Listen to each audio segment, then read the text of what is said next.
경사가 있는 주차장에 차 세울 때 바퀴에 고인목 끼우십니까? 이 고인목을 의무화하는 법규가 있지만 지키는 분들도 단속도 거의 없습니다. 4살 아들 하준이를 기울어진 주차장 사고로 잃은 부모의 바람과는 현실이 정반대입니다. 왜 그런지 우정화 기자가 설명해드립니다. 네, 먼저 이 장면을 함께 보시겠습니다. 19개월 전에 한 놀이공원의 주차장입니다. 주차된 흰색 차량이 다가오더니 가족을 덮칩니다. 이런 끔찍한 상황에 4살 하준이가 머리를 다쳐서 병원으로 옮겨졌지만 결국 세상을 떠났습니다. 운전자가 변속기를 주행 모드로 놓은 채 시동을 끄고 간 건데 주차 브레이크도 작동하지 않은 상태였습니다.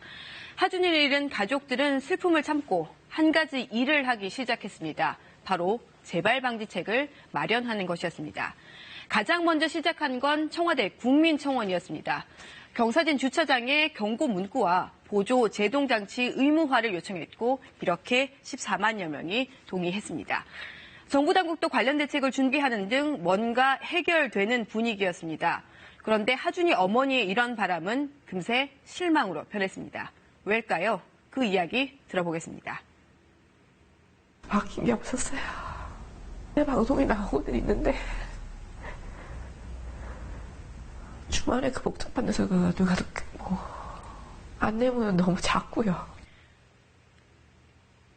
네, 답답한 마음에 정부 당국에 다시 전화도 하고 편지까지 써봤지만 크게 달라지는 게 없었다고 하소연했습니다. 그렇다면 이런 당연한 바람이 왜 이루어지지 않는 걸까요? 사고 후에 대책이 쏟아졌지만 실제 현장에서 지켜지지 않았기 때문입니다.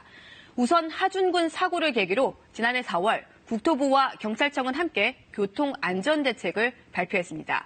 경사진 주차장에서는 미끄러짐을 방지하는 고인목을 설치하고 관리자는 안내 표지판을 설치하도록 했습니다. 지키지 않으면 최고 20만 원까지 범칙금을 내도록 했습니다. 또 이어서 지난해 9월에는 고인목을 설치하고 핸들을 반드시 가장자리로 돌려놓게 하는 등의 개정된 도로교통법도 시행이 됐습니다. 대책이 이렇게 쏟아졌지만 문제는 따로 있었습니다. 일단 경사진 곳의 기준이 불명확했기 때문에 단속 자체가 제대로 이루어지지 않았습니다.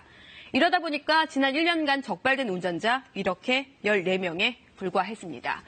더 나쁜 건 대책이 나와도 비슷한 사고가 또 일어났다는 겁니다.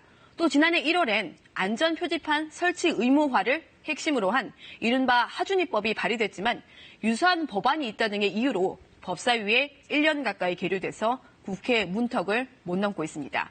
이러다 보니까 현장 상황은 앞서 하준이 어머니의 말대로 바뀐 것은 사실상 없었습니다. 저희 취재진이 사고 현장을 다시 가봤더니 일단 놀이공원 측이 미끄럼 방지 고인목을 팔고는 있었는데 이용자는 전무했습니다. 그런데 그나마도 주차장이 아니라 공원 안에서 팔고 있었습니다. 현장 목소리 잠시 들어보겠습니다. 여기 고인목은 어디서 팔아요? 우리가 잘 몰라. 네, 이런 상황이다 보니까 주차장 곳곳에 안전수칙이 적혀 있지만 고인목을 고정한 차량은 한 대도 없었습니다.